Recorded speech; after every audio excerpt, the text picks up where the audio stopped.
What up? What up? What up? Welcome into a Green with Envy quick hit edition. Adam, we asked for news in our last podcast. We got news. We finally got some news to break up the summer. As always, of course, y'all know this is boy Will Weir checking in. We got my guy Adam Taylor here. We are live for those of you watching here on Twitter, as well as it's gonna be up on our YouTube page. But Adam, we got the news from Shams. The Celtics have finally made a move with some of those open roster spots that we've been throwing names around for weeks on. And Svi Mikhailuk. Now, please, someone go ahead and roast me because I can't wait to see Bostonians try to pronounce his name, and I'm in that boat. It's going to be a fun journey to see what names come up with. The Celtics have signed Svi to a 1-year deal. Add him to the back end of that bench. Adam, give me number one, grade me on my pronunciation and or correct me. And number two, give me your thoughts on this move for the Celtics. I mean, shit, I've got Basketball Reference pulled up now because they do the pronunciations, Dude, right? I had it up, and then as we were talking, I was trying to pull up the Shams tweet, and I was like, "Damn it, where did it go?" Svi Mikhailuk, I believe, is the correct way to say it. Yeah, Mikhailuk. there you I go. want to give a shout out to Michael Scotto because I saw his tweet was out before Shams, so Scotto There had it the is. scoop, but obviously Shams just has the bigger following, so it got around a lot quicker once it came out from Shams. I'm cool with this. I think obviously it's a 14th man in the rotation. They've still got one open roster spot. We can speak about that in a moment. V's a shooter, catch and shoot guy, can score a little bit off the dribble. He's going to be your Sam Hauser backup, your backup to your backup, right? Like Yeah, the way I'm looking at this is there was multiple times last season where the Celtics went cold as a rotation, and we saw it, right? And we had so many conversations about shooting variants and needing more shooters to kind of plug and play when the team's having a cold streak because you just need somebody to come off the bench and see one fall. So bringing in a guy, I think he shot, what did he shoot? 42.4% from free last season. He's a career 36% shooter from deep. Bringing him in as a 14th man in the rotation, you're just going to ask him to come off pin downs, come off screens, catch and shoot from deep. And he might be a spark plug for a game or two where you're yeah, struggling to score. So I think that it's a smart move. It's a cheap move, and it fits the play style of what Missoula showed us last year.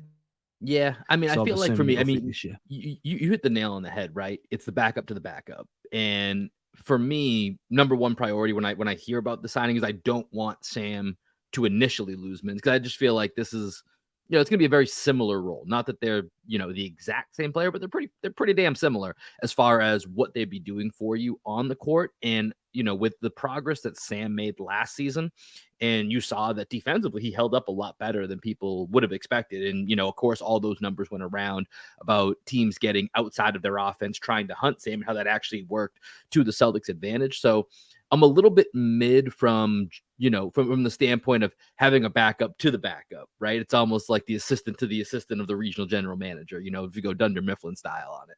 So I'm a little bit mid on the move from that point. Doesn't do a ton for me, but this is something you've been big on this offseason, right? And this fits into what you said as well with the way, from what we know of year one of the Joe Mazzulla experiment, we know he wants to get up a lot of threes. He's big on the math of the more threes you shoot and obviously the higher percentage you shoot of them, you're going to have a better chance to win regardless of what else happens in the game. That will be, a statistic that will tell, a large portion of what happens in your season. But you look at the additions this offseason, save for Porzingis, right? You're mostly looking at O'Shea Brissett. You're looking at Delano Banton. You're looking at Jordan Walsh, who they drafted, none of which are really known as shooters. Brissett gives you a little bit of defense. Banton gives you some length. Jordan Walsh defense as well. I thought the jump shot looked better in summer league than, what we were reading about in different, prospect rankings as he was getting drafted over the summer. But I do think Svi fits that mold a little bit more. So, like you said, on those nights where you're feeling a little bit cold, not only do you have Sam that you can throw in there, but you can also get some minutes out of Svi, especially if you have nights where, maybe Tatum's taking a night off or JB's taking a night off. Those guys that can shoot over 40% and get hot. It's just a way to give you, more versatility of ways to score the basketball if you're going to be so reliant on the 3-point shot like the Celtics were last season. Yeah, I mean, look, Sam's a better scorer than what Svi is a better shooter than what Svi is as far as I'm concerned. I think he can give you a little bit more movement wise. Like, I think Zvi can score off movement, but Sam's whole like shtick is the fact that he can catch coming off of a screen. He doesn't need to get off the screen, set his feet, then get the ball. You can just feed him the ball when he's moving, when he's stationary. It doesn't matter. I think Zvi, there's moments where you see him kind of take one step and then kind of like a step back. He kind of steps in to step back out to get his feet set. I think that he's going to give you that additional scoring punch. As you said, I have been quite vocal about, hey, you've added 3 non-shooters this season to a team, this summer, to a team that likes to shoot a shit ton of threes. That's fair. And I think that, I've been very vocal on that. Zvi makes a difference in that terms where now you've got Porzingis as a perimeter threat. He's also going to give you some stuff in the mid-range and down low. Zvi can come in and do what he needs to do. I will say that, look, he was playing on a Charlotte Hornets team last season that finished dead last in offensive rating. Yeah. You know what I mean? They were bad. And they had a ton of injuries. So his minutes were probably a bit higher than what they would have been if they were healthy. His touches probably came up a little bit, his usage rate. So that scoring like the shooting percentages may have just been that he had a good stretch of performances in the perfect time. Right. But he's been a role player his entire time in the NBA. He's been a spot guy for most of his time in the NBA. He knows what role he's coming into. What shocked me was he had other offers around Europe where he would have got a significantly bigger role. But obviously the draw of coming to Boston, of being on a contending team with a chance of winning a championship and being Zvi Mikhailuk NBA champion has a little bit of a ring to it. A little more cachet to it, right? So now you can go maybe you can get that on the bench and then bring that maybe next year with you as like, hey, you're signing an NBA champion. That offer last offseason was nice, but now I got a ring. So and maybe it's going to be like that offer now. We get the highlights of like Zvi to JT to KP for free. Do you know what I mean? Like there's going to be so many tongue twisters that come with this. Defensively, he's not going to give you anything. It's you know what I mean? It's hard to. And here's the thing: this is the 14th roster spot. Like this is the thing. It's the 14th roster spot. There shouldn't be much expectation. If we get 3-4 nights where we're like, this was the Zvi game, like that's a huge, massive win if that ever happens. And it's funny looking at Zvi's history here. Pretty true journeyman right here that we're looking at. 5 years that he's been in the league, already 6 different teams. I believe Boston will now be his 7th team in 6 seasons. So definitely an impressive run from Zvi here. Adam, you mentioned that there's still now 1 remaining roster spot. So we talked about this last week when the Celtics were reported to bring in, TJ Warren, Lamar Stevens. I think Louis King might have been one other guy I'm missing. Glenn Robinson third.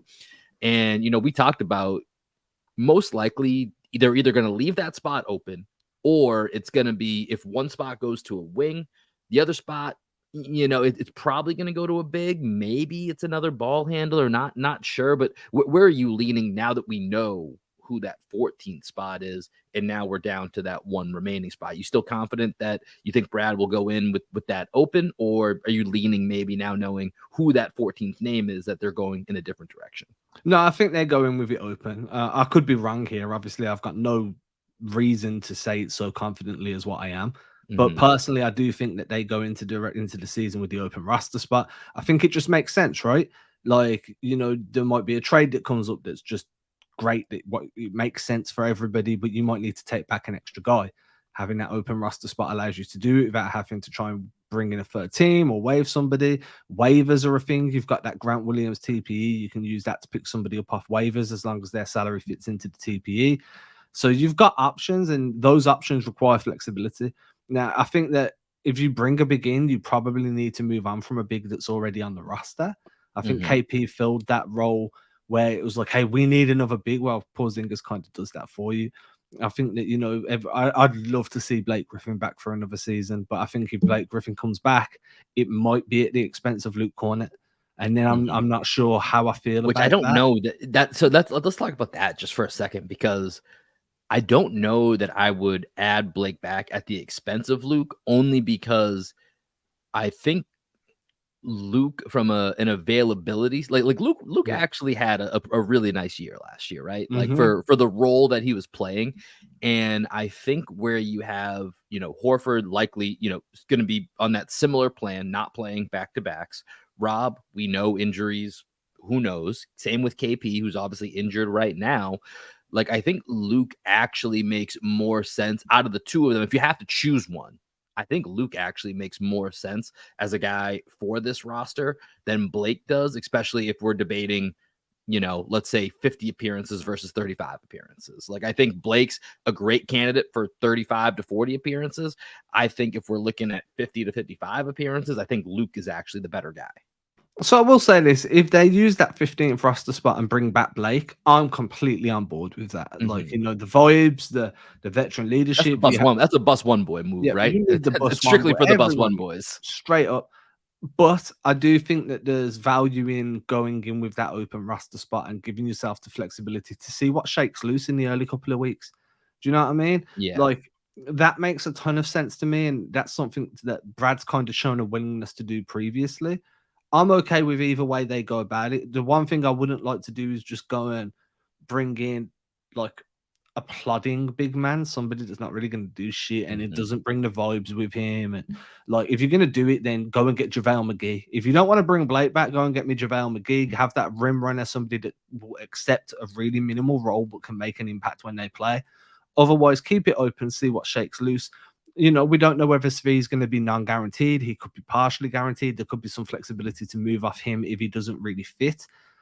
And like, we both know that the deal's going to be a veteran minimum at best. Yeah. Do you know what I mean? For however much that'll be for his time in the league. So, there's still flexibility available. But Brad's very big on having as much flexibility as possible, and that's the one word that I think defines, Brad's tenure as POBO is just flexibility, right? Like, that's been what he's talked about each and every time that he's had an opportunity. So I think with Svi, it's the same thing. We'll see. Because like you said, it's going to be a minimum contract. There's a chance he never actually ends up, getting out of training camp or getting to the regular season. Like, that's totally in play with this as well. But I do think right now, like I said, I'm okay with this move. It's the 14th roster spot. You now have more shooting to complement, the defensive length that you brought in already this offseason. So I do think there's a balance to this move, right? That helps balance the roster a little bit in that sense. But hey, listen, we need news. We'll take any nibble we can get right now. Svi signing a 1-year deal with the Celtics. It's like a raindrop in the desert for us, Adam. Yeah, and I will say this: like, if Svi is the guy that you're relying on to win you games, something somewhere went horribly wrong. Oh, horribly wrong. And you need to adjust your expectations for the season immediately. Like it's bad. If Svi is the guy you're relying on, but if he's the guy that you're like, shit, no one's hit a free in 4 minutes. The other team's on an 18-0 run. They've pulled back because, the Celtics, if they're giving up an 18-0 run, they were probably up 19. So they've pulled back into the game. We need someone that's going to come in and just hit a free real quick just to snap the streak. Maybe Svi's the guy. You know what? Svi's going to take over that role where the Celtics subs come in, up 12 with 4 minutes left.